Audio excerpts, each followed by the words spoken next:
So I take it your ski mask hasn't shown up yet, because otherwise It has.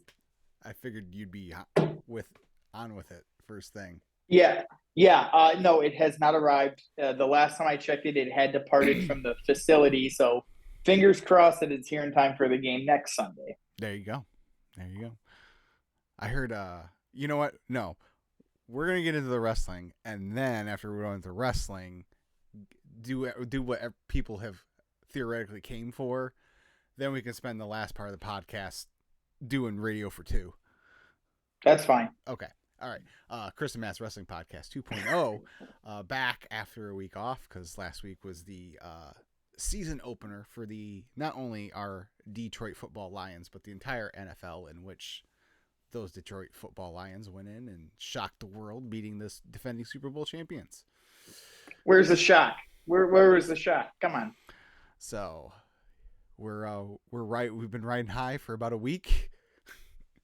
And so things are good on that front. Wrestling wise, I have some things that interest me. I'll just throw them out there. Matt can comment to the best of his ability, and then we'll keep it moving. How you doing? Keep it moving, as they say in the Pat McAfee show.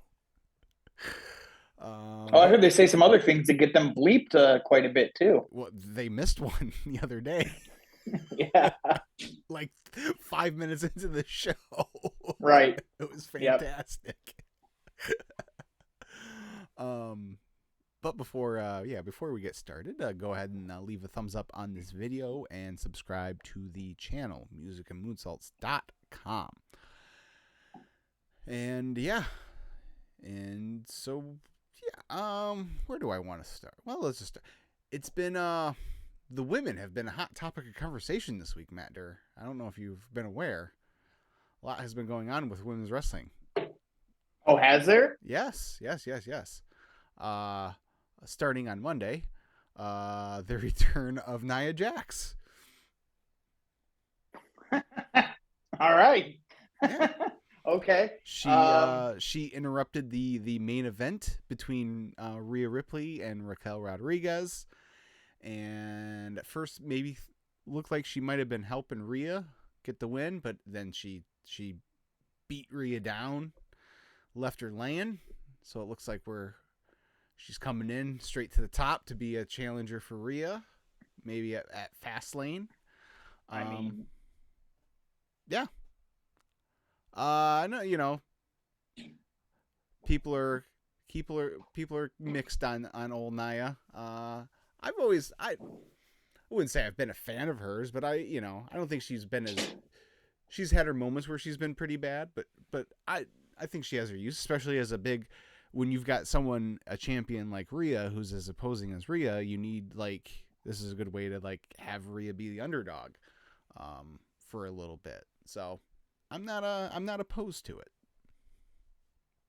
I mean, I'm not a big fan of Nia in general, but to your point, it makes a lot of sense, and especially with Rhea is getting so popular that at some point they're gonna have to flirt her a little bit with turning face. Just because so many people like her now. They're gonna have to treat her. They're gonna have to treat the Judgment Day like AEW kind of treats Blackpool Combat Club. Claudio's a straight heel right now, and Yuta is too to that point. But it seems like Moxley and Bryan are kind of could go either way. Most people are gonna cheer them unless they're up against another major popular babyface, but Bryan right now is feuding with Ricky Starks, who's a heel. So I think they can go that way with Judgment Day, because of where they are right now. So yeah, and it would make maybe a unique dynamic where Rhea's got a little bit of a babyface cheer, and everyone still hates Dirty Dom. So right, exactly. So yeah, that was that. On Tuesday, are you aware what happened Tuesday night, Matt? Is it the title match? Yes. Becky won the title, right? Becky Lynch has finally completed the Grand Slam or whatever they're calling it, and by winning the NXT Women's title.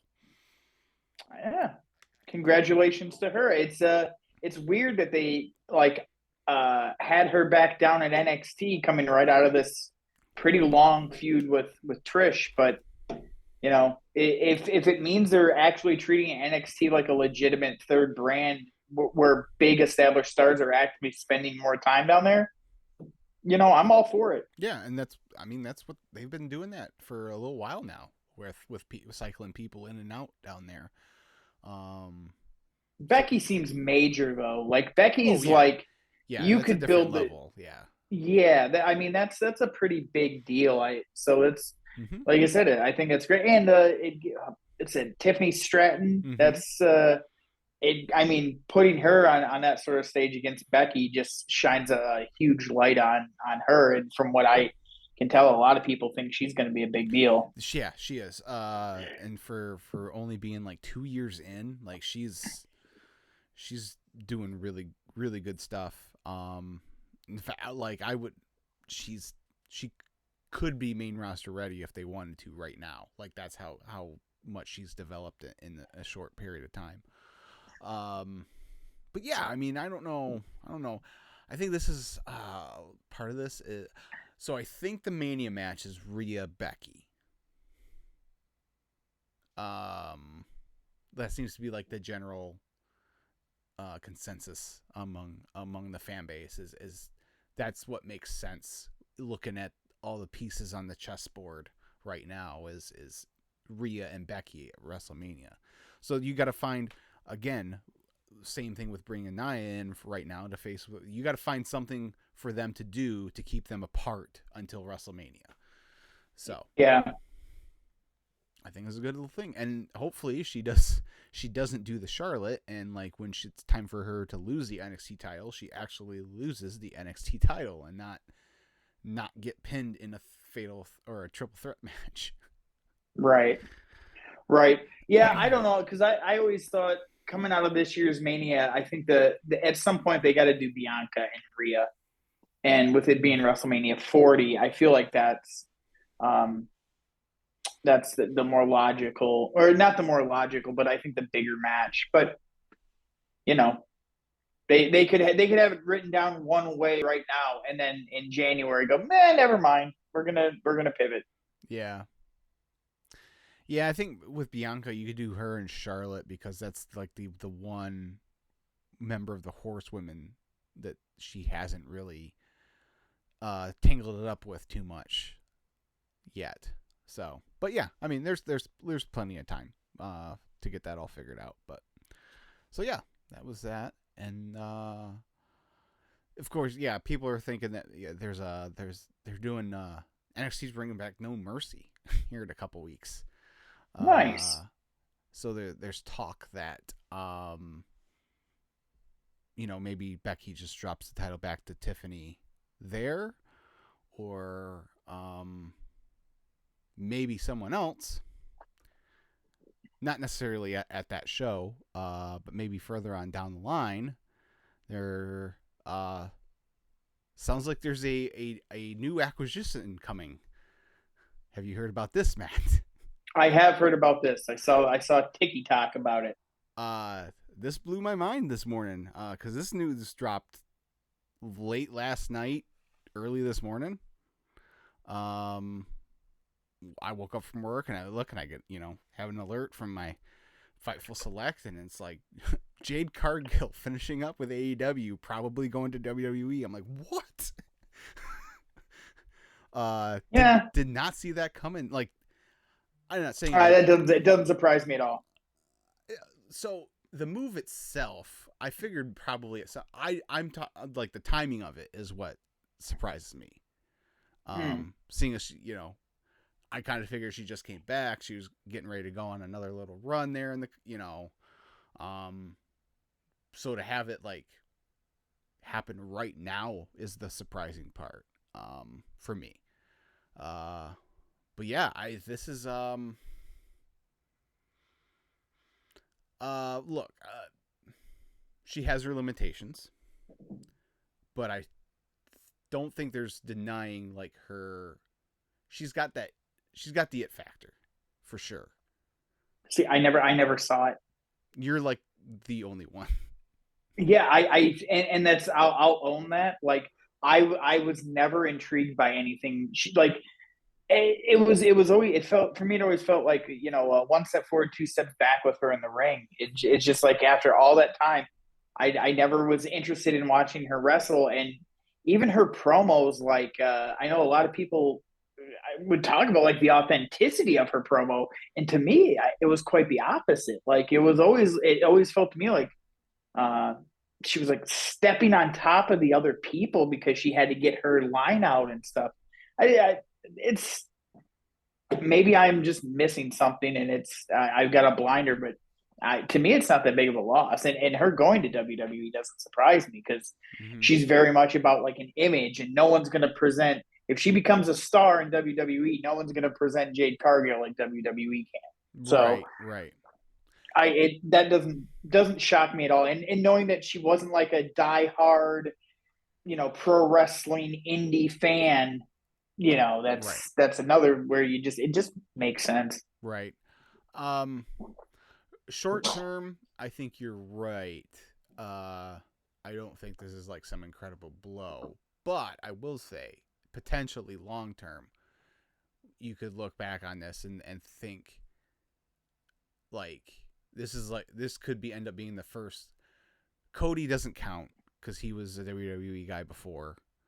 Like this could be the first big, uh, like homegrown AEW thing person to cross the line, so to Sure. speak. So, I mean, it's just kind of weird the timing. If in fact Adam Copeland is like it's not it's not what's happening, but you know on paper it kind of feels like well we're getting Adam, so we're sending like it's kind of like I don't know Yeah. if those things kind of line up, but whatever. Do you think she's gonna go to NXT? Do you think she's straight to main roster? What do you think? I think they'd be crazy to send her to NXT. Like if you're gonna scoop somebody from the other roster that you're high on, you send them to developmental. I don't know that she's gonna want to play the developmental game. I Well, feel like she, she didn't. I mean, that's why she ended up signing with AEW in the first place.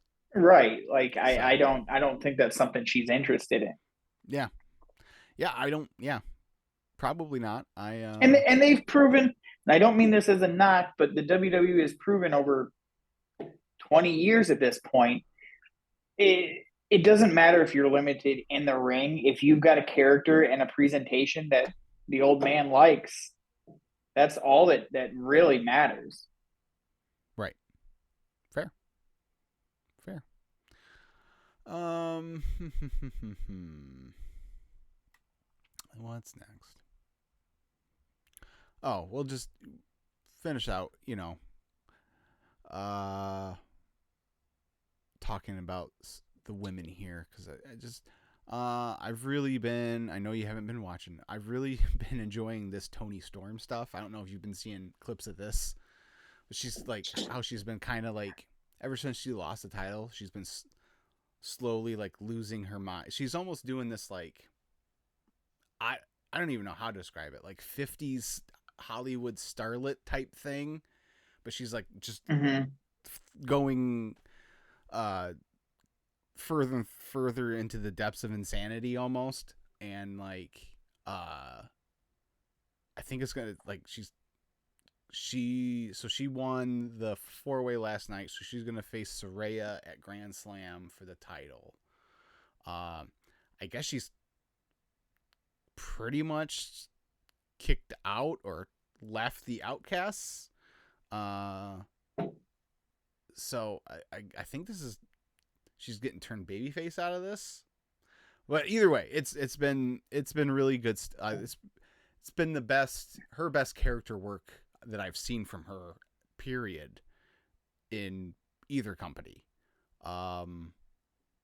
especially and Renee deserves a lot of credit too because a lot of it has been playing off Renee in backstage interviews and stuff, and her Yeah, I saw a clip throwing where shoes. yeah, I saw a clip where she finished an interview and then went off stage, and then like a shoe got Yeah, chucked at Renee's head. yeah, she's watch Yeah, out for the shoe, and then she walks away, yeah. and then in comes a shoe. So yeah, so we don't talk a lot about women's wrestling, so I wanted to, there's, like I said, there was some big stuff happened this week, so I figured let's spend a little time on the women. Fine by me. Give Yeah. us something to chat about. What else? The big merger went down finally this week. Cool. TKO. And Vince in his Bond villain final form. And just like what what an embarrassment. Just like whoever was like, yes, sir, you look incredible, like should be punched in the face. Unless they're doing it as a rib. And you're like, oh yeah, you look fantastic, Vince. Yeah, maybe. He looked ridiculous. I just saw a tweet a minute ago from like it might have been SRS that a memo went out basically telling all the office people to work from home tomorrow because they're going to start firing people. Yeah. Like, here we go. This is, glad your stock price is going up, because you guys didn't have enough money between the two companies. You had to make more and fire a bunch of people and eliminate, competition in the marketplace, because now it sounds like they're going to package the two companies together and then go to all these towns and go, hey, how about you get a UFC fight and two WWE shows on the same weekend? We'll come to your town. I don't think that's they can talk about it. I don't think that's going to work. I don't think it'll work from a standpoint of like fan engagement like they hope it will, because those two fan bases don't like one another at all. No. And it's particularly from the douchebag UFC guys that just feel like because they, oh, our stuff's real, blah blah blah, that they're inside. Like I was joking with someone about this. I would love for it to happen, and like the first weekend, you hear about those old meetups and like hotel lobbies in the 80s where it'd be like power lifters would come up on these wrestlers and talk trash, and then Haku would gouge someone's eye out. Like, I would love for that to happen. And then there's this scenario where like a whole bunch of WWE guys just beat the living crap out of the middleweight division of the UFC. Yeah. I don't know. Whatever. We'll see. We'll see what all transpires from it. Hopefully not a lot of people end up losing their jobs, but unfortunately that's just, and it's, this isn't the first merger to where this takes place. Unfortunately, it's just the way these things go. So, yay capitalism. Yeah. But you really want to push my buttons and poke the bear? No, not at all. Not at all. But and then last thing before I turn it over to you to see if you have anything you want to talk about. I just gotta give some love to one Roderick Strong, because he's been fantastic. Him and the Kingdom, but mainly Roddy. Like the Adam is almost a meme at this point. He lost to Joe last night, right? And so he's selling after the match or whatever. The Kingdom's checking up on him, and he's standing up okay. And he's fine. And then as soon as Adam does come down to like come and check on him to prove that he is still Roddy's friend, and as soon as Roddy sees Adam's there, he like grabs his neck and then falls down. Yeah. Anna! They're putting the neck brace, like an actual hard brace on him and putting him on the backboard. And the whole time he's screaming, Anna! Just ridiculous. Oh, God. It's actually, it's very reminiscent of some of the old Undisputed Era skits, because he was just the goof, Him and Kyle were really good yes, at playing the goofballs, the dimwits. yeah. But yeah, he's been fantastic. So, like the the render for the match last night was him with no shirt but the neck brace and his glasses.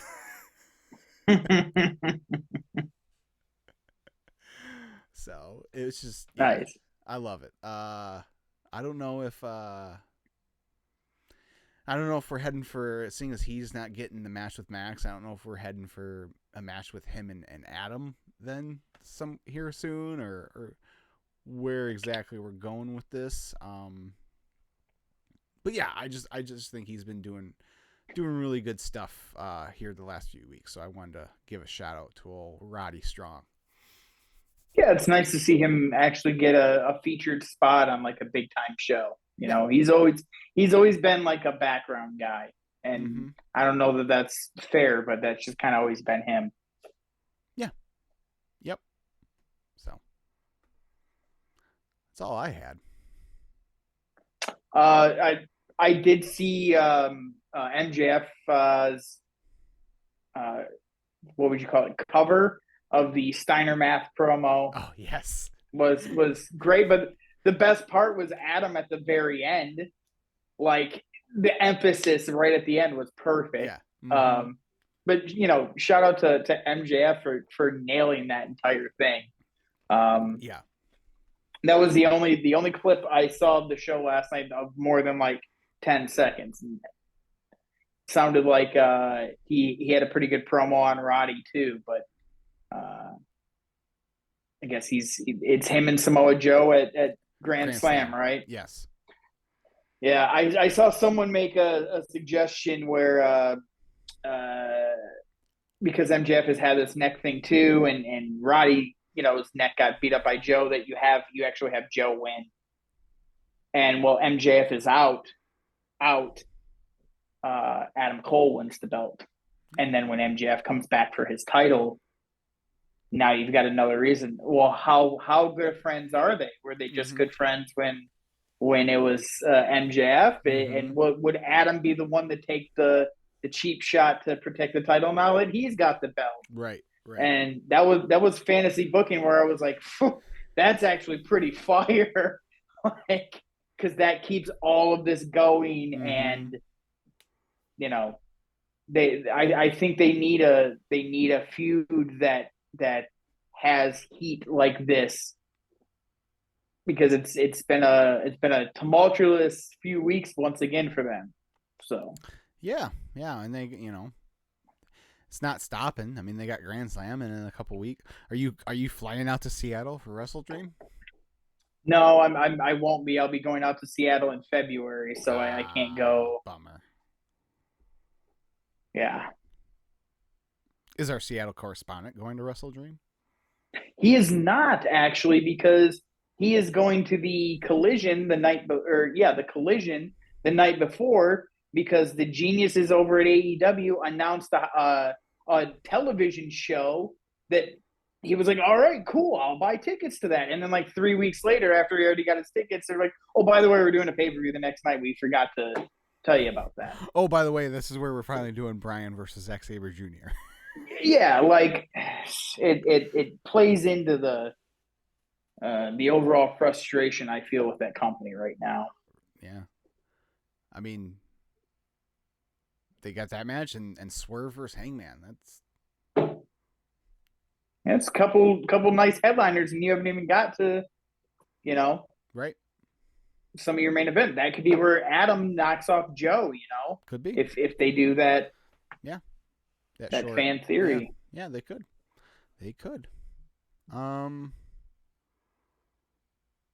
Speaking of Swerve, have you you're a TikTok guy. Has the Prince Nana dance made its way over to TikTok? It has. Okay. It has. Yes. Yes.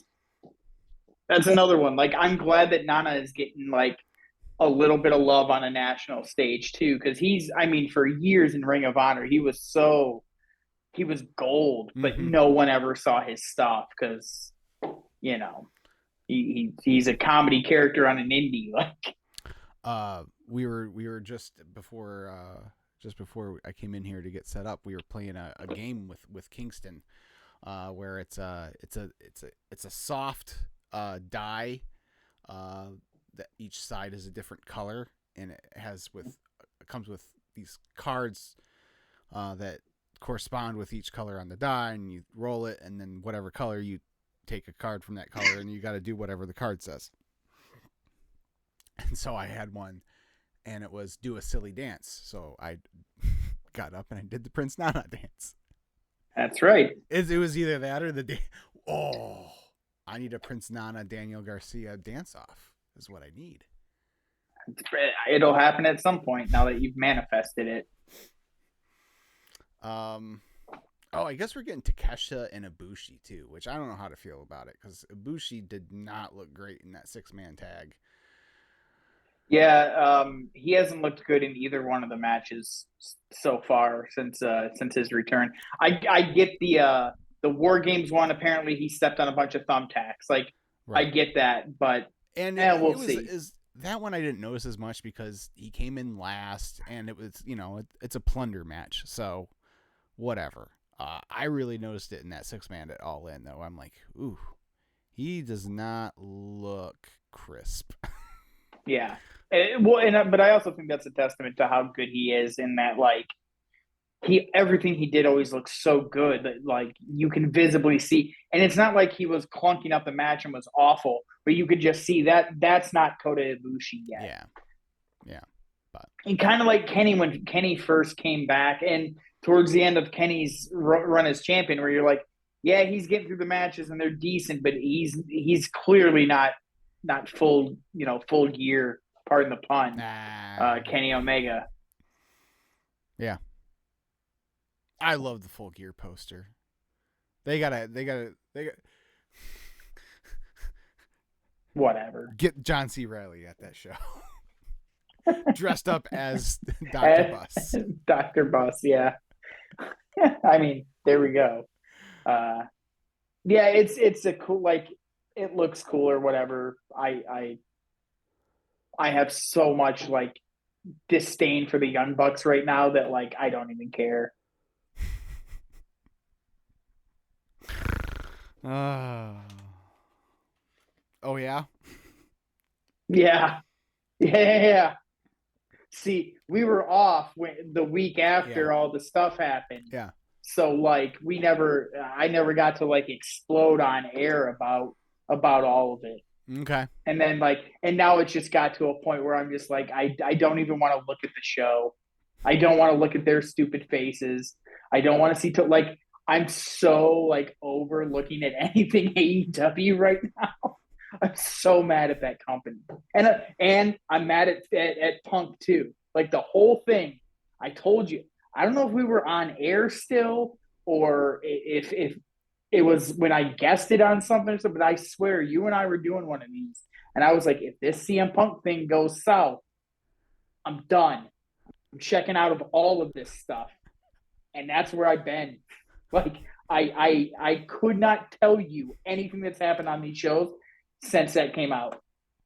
If I see a clip on TikTok, that's the extent of my rest. I'm so fed up with that company right now. All right, well, let's work through your emotions. This is a safe space, Matt. Let's work through these emotions here. Oh yeah, sure. Why not? Like, what do you want to know? What are we working through here? Why are you so mad at the Young Bucks?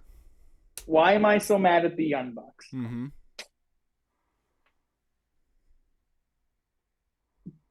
Because this whole thing started last year, and they, from all the, again, it's, we don't know exactly who Mm-hmm. said what to win, but all indications are they've been part of this the entire time, and they're executives in the company that are helping fuel a toxic environment backstage. Not just for Punk, it's that whole backstage environment is like, you just keep hearing more about Santana and Ortiz are going at it. I loved Mark Henry's comment on Busted Open last week, where he was like, well, now the problem's gone. Everything's great in the locker room, right? The problem is out of here. And not 2 days after that, you've got guys sniping each other on social media again, like going after one another. So how is the falling out of Santana or Ortiz the Young Bucks' fault? I'm saying when it comes, it's for me, I view this all as a top down situation, right? Mm-hmm. Tony Khan doesn't handle a locker room well at all. We've I think that's pretty clear. Fair. Not just with the CM Punk stuff, with lots of things, Fair. right? Fair. Then his talent below him, who are executive vice presidents of the company, that are working one-on-one with these talents and are setting examples in the locker room, engage and get themselves caught up in several instances of being in drama that is unnecessary to begin with. When all that Punk stuff came out, and we've done this a million times, he got Cabana fired, blah, blah, blah. Tony Khan didn't step up and say, hey, that's not true. The Young Bucks didn't step up and say that's not true. By all indications, the Young Bucks helped fuel the flames or fan the flames of that. We don't know that. We don't know that for sure, but if they were to come out and said, hey, whoa, that is not true at all, that puts an end to it. And I can get that, well, they can't comment on every rumor. No, but when you're the executive vice presidents of, like, you have an official title, you can kind of comment on that, right? They don't really do media, though. That's part of the problem here. They have these titles, but they never face questions about any of this stuff, right? Sure. Okay. Beyond that, okay, so then we get to the week before All In, and there was Tony Khan tried to get them all in a room together, and either the story is the Young Bucks never agreed to it and didn't want to meet with CM Punk, or they agreed to it and then backed out of it at the last minute, right? Mm-hmm. And this is once again where is the boss to say, I don't care if you want to meet with him, we need to get this figured out. This is not good for any of us involved to still be dealing with this week after week after week. Doesn't happen again. The executive vice presidents are playing games. And sorry, my kid ran in. I thought I needed something. And then here we go. Like, we find out later that they had just got served with like a cease and desist because they were taking shots at him in the BTE episodes and stuff like that. Like, I get if there was that falling out backstage and they don't want to ever work with him again and blah blah blah. But for the optics of the company, like, they should have been able to come to some sort of agreement to say, like, hey, we've got to get this worked out. We got to get it out to the media and to the fans. They've worked past this. It's not an issue, so that people stop hyper focusing on every little thing that gets said by CM Punk or the Young Bucks or Hangman Page or FTR. Like, it was like high school drama. And everything I just said about the Bucks, I feel the same way about CM Punk. Like, he fed into it. He caused a lot of these problems. He, for whatever reason, thought he had the right to just, I'm the leader of this place and blah, blah, blah, and soured his relationships with every major person in that company. Jericho, the Bucks, Kenny. Apparently, Tony Khan feared for his life, which is ridiculous. Moxley had a problem with him.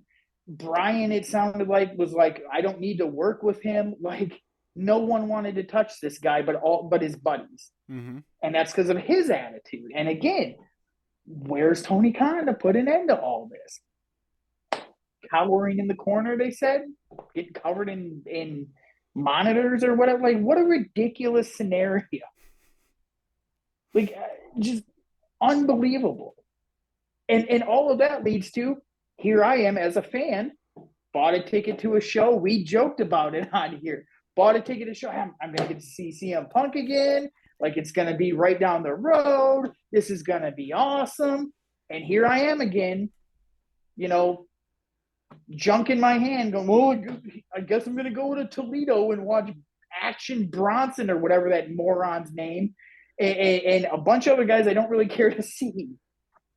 Brian will be on the show. I don't care to see Brian.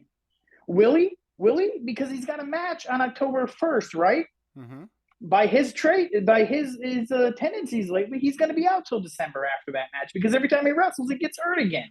And that's another and that's not his fault, but like this Punk thing was like the culmination of a series of just like, man, like I get excited about something and then something crappy happens, and I get excited and something crappy happens. Like, how many times are these guys gonna? Oh, we got the locker room figured out. We're ready to go. Oh, Kenny got hurt. Oh, Brian got hurt. Oh, Hangman's not gonna be here. Oh, Punk got in a fight with somebody. Like, it just, I'm so sick of. We had to make changes because something happened. Right. Yeah. And real quick, and then we can move on to whatever else. Mm-hmm. If Tony Khan feared for his life and he had never been that afraid at a wrestling event, it should not have taken 6 days to say you're fired to the guy. It should have been the minute Punk was out of the building, the paperwork should have been filed so that, again, people didn't buy tickets and buy pay-per-view buys for something that they weren't going to get what they had been promised or been advertised to them. It should not have taken that long to fire him. Punk wasn't even advertised for a match yet. Not at all out, but he'd been advertised on every single piece of material for the pay-per-view, for the Collision. Like, it's Chicago. People bought tickets to see CM Punk. And he didn't even announce it the day of the show. He didn't even announce it until, like, right before people got to the building. Right. Like, that's just, like, to me, that's bad business. I did respect that he came out on stage and was like, hey, I made the call. That was the Paul Heyman, when he fired Sabu. Right. I get that. I respect that. But the way the rest of it was handled, just like... I respect you, Booker man.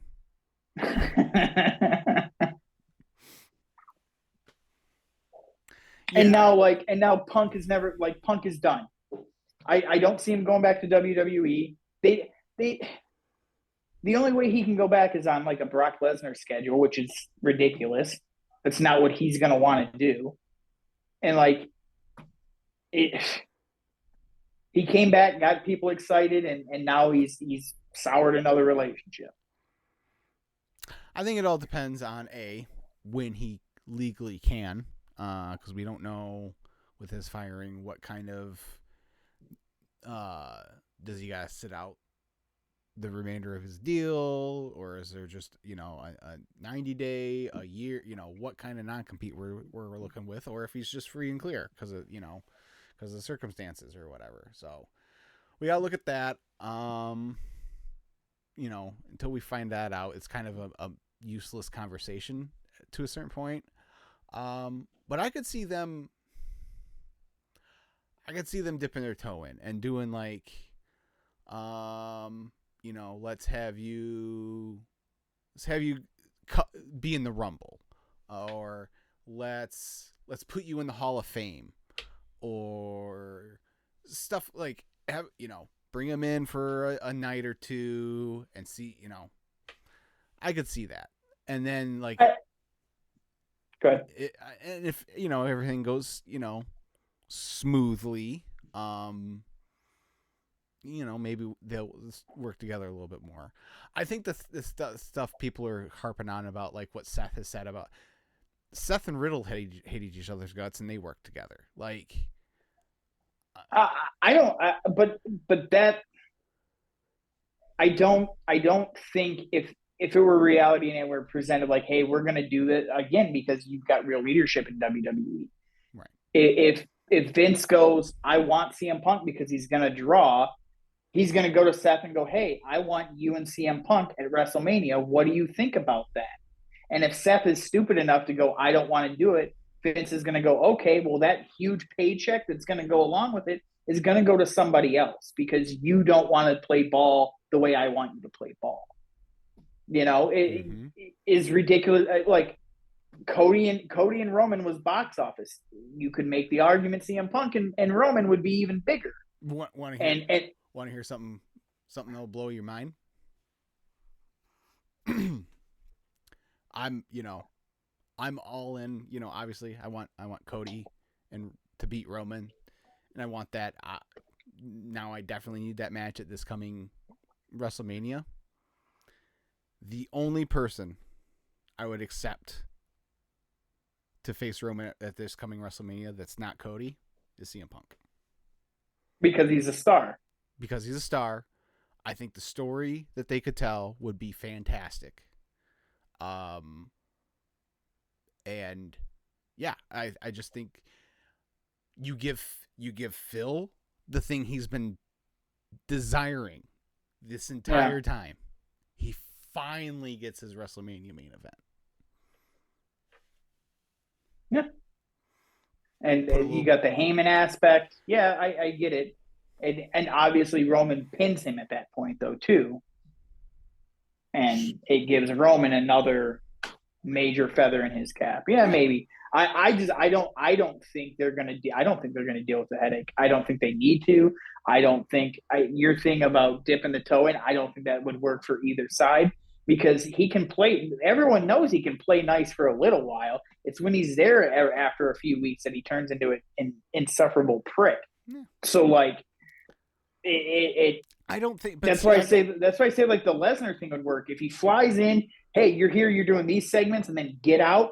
That's perfect because then you don't give him the chance to poison the locker. Right. But yeah, I think that would. I mean, it wouldn't even be come in, do your stuff, and get out. I mean, he be there for just him being there week after week. I don't think would be beneficial, but. Right, that's what I'm saying. You come and you do your Brock thing. You do one in-ring thing. You do a pre-tape, and you're gone for a couple weeks. Right, and that way you don't get to meddle in the. Brock comes in, does his stuff, and then actually leaves the building. I think Punk would stay around the building for the rest of the show. Maybe not. I don't know. I thought. That's where I'd be like, I don't care. Get out. Yeah, fair enough. But no, I mean your interview is done, Phil. Pack your bags. We got a car waiting for you. We'll see you in 3 weeks in St. Louis. We'll see. Survivor Series in Chicago. He could be he could be a mystery partner for War Games. There we go. How funny would that be? Hilarious. Yeah, the ultimate. Yeah, well, not the ultimate, but finally he could go back. But yeah, whatever. Can't wait for CM Punk on the Stone Cold podcast. Yep. If he's in the video game, if he's in 2K24, that'll be the time. That's the tell for sure. If they can get him back in that video game, they'll be cooking. I hate it so much. So freaking much. Whatever. How, seriously. I know you would hate it, but how to just wind up 10 years later, just wind up. Oh my God. He's got to debut. He's got to come back at the Rumble now. 10 years later. I can just see it now. Cody comes in at 27 or whatever. He's cleaning house. It's him and main event Jay. The only two left in the ring. Who's number 30? Yeah. No.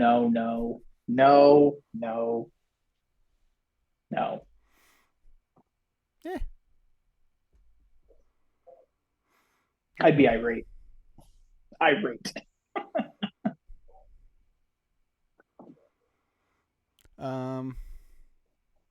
Okay. Anything else wrestling related? Cody at number 10 on the PWI is one of the stupidest things I've ever seen, but at least he made the list. They forgot Naito, so. Yeah, I saw that. I refuse to get worked up one way or the other about the PWI 500. Sure. It's ridiculous to, like, if you look at pro wrestling the last year and not have Cody at like near the top, I think you're being disingenuous, but whatever. Okay, but here's the thing. Here's what people gotta understand. Even though the list comes out in September, this I do know because one of the people who helps put the list together is Righteous Reg from Grap City, and he's talked about it pretty much every year now. The time period is like June to June, and if you look at it that way, Cody missed a large portion of that because he got hurt. I'm pretty sure he got hurt in June. Yeah, it was either June or July when he tore his pec, and then he was out until January.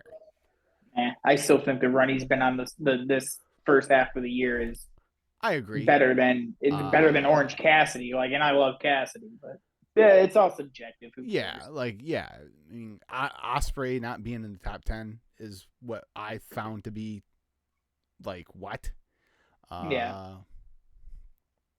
But again, I'm not gonna.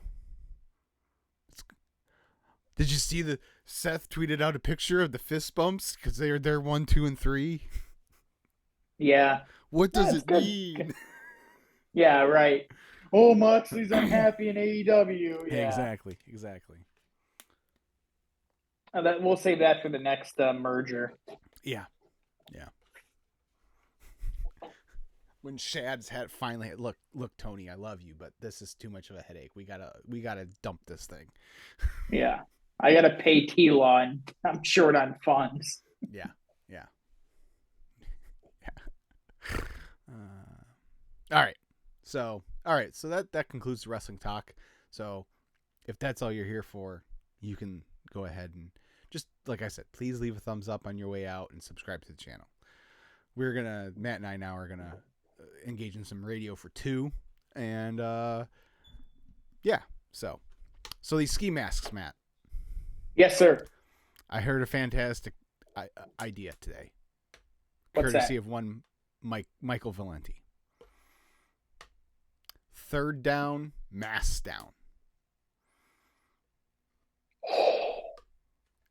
Complete. That's incredible. Complete with CJGJ on the Jumbotron pulling his ski mask down.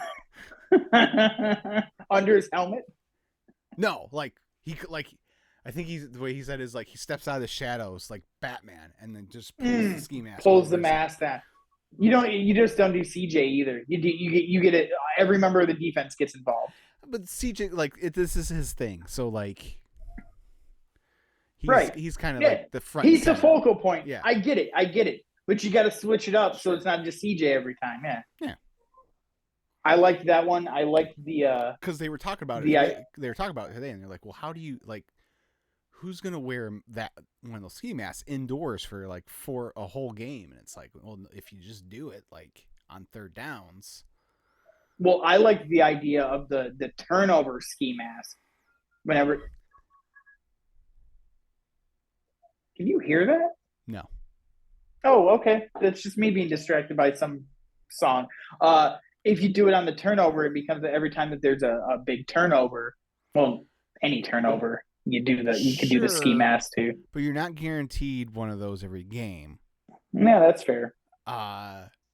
If you do the third down thing, then it's kind of like a terrible towel type situation. So yeah, I'm all in.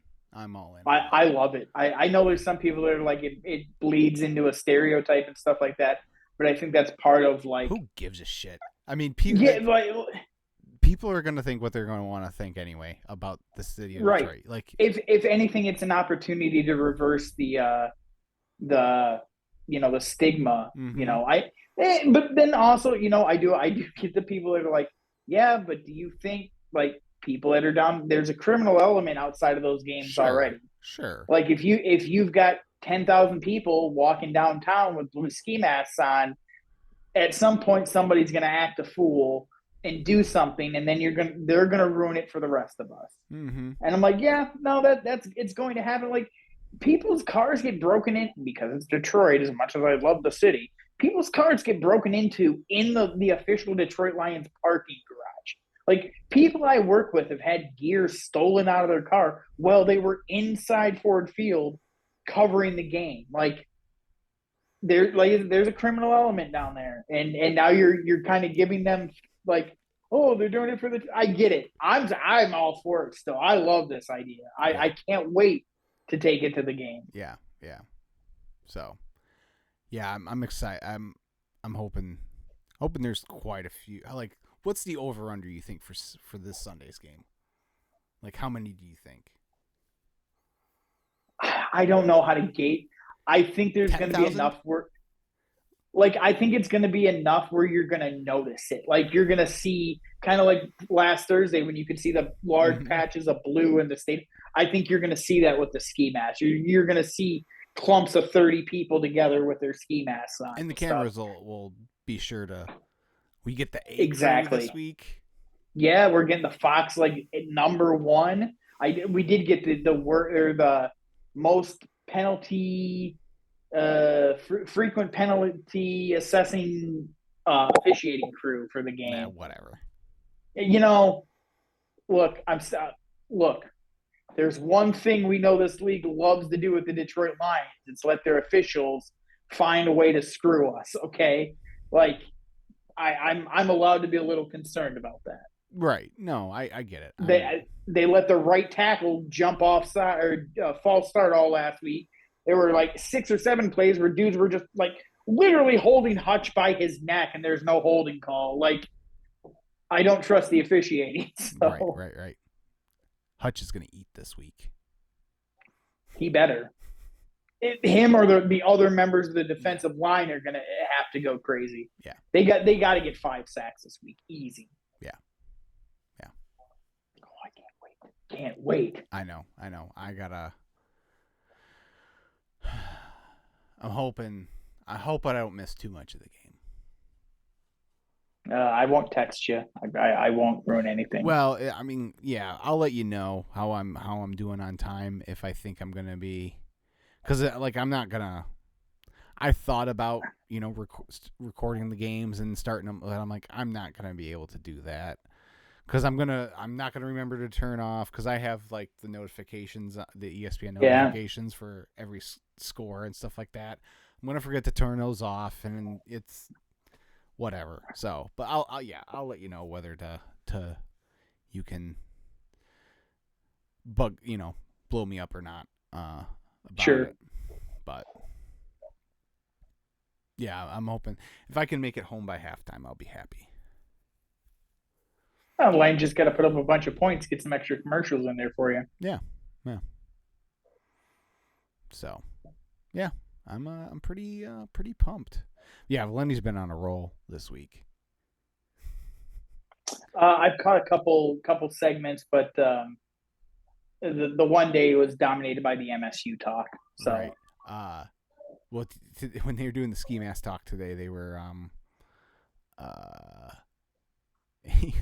they were like, maybe TJ Lang will wear one on the sideline, and he's like, where does he find a ski mask to fit his head? And they're talking about how since he's retired, like his head has gotten bigger. He goes, and he's like, he's turning into Vern Lundquist. Jeez, Vern out here catching strays. Because I don't hardly listen to him on the radio. I watch the YouTube clips. Now they put a few segments up on YouTube, which is even better because you get to see his reaction. They were doing, I think it was yesterday, where they having people call in to say who they thought should be the next MSU coach. Oh my God. This one dude had to have been like 80 years old. Calls in, they should hire Pat Shermer. He's got connections to the board. Folletti takes his headphones and throws them, gets out of his chair, walks around, and they've got it split screened, right? So you see Valeni on this side Rico. and Rico on this side. He gets up, he walks off of his you can't see him on his camera, but all of a sudden behind Rico he comes up and he's going like this. He was so pissed. Yeah. And then I caught. He calms down. The very next caller was like Butch Jones, and he's like, yeah, I caught a little bit of that segment actually when he was trying to make the argument that MSU is a top 20 school and whatever.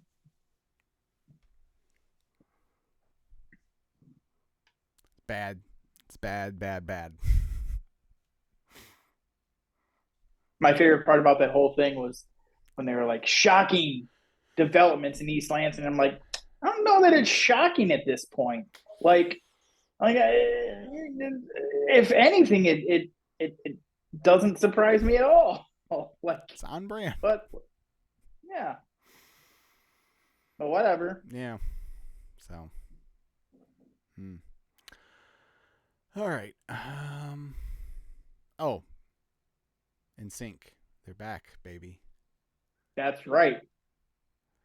They went bye, but September 29th, the single drops. Yeah. It's called Better Place. There's like a 40-second clip on TikTok. Sounds pretty good. Timberlake posted a video today of the have you seen it? I haven't seen it, but I've read an article about it. So yeah, it was him explaining, like, he basically made it seem like he called the guys in and was like, hey, I'm working on this song for this movie. I think we could do it together, and I'd love for you guys to do it. And he said it was like a love letter to their fans, which is, some people are like, oh my God, they're not coming back. Like, they're coming back. Like, all the signs are there. Like, so now it's just a matter if it's going to be them alone, or are they going to go with like Backstreet Boys and coincidentally 98 Degrees happens to have like just announced they've reunited and they're going on tour this winter or fall winter, and it just seems like a lot of things are falling into place. There's been talk of either like a stadium tour like the Taylor Swift or a residency in Las Vegas. There's been talk of like a cruise, but that doesn't seem like they wouldn't make enough money off of that. Like, they would make more money by doing multiple dates. It depends on. Yeah. I mean, yeah, you're right. I was gonna say they could charge a lot for that cruise, and they'd probably still, because all their fans, but they're going to be money. Well, but they can charge just as much for 3 nights in Detroit. If they do a Taylor Swift style stadium tour, sure. They won't even get close to the same kind of money by doing a cruise. Well, that's why. And the residency. Yeah, I mean, residency you can go for longer and stuff, but I don't know. I hope they don't do it, though. I don't know. Part of me is like,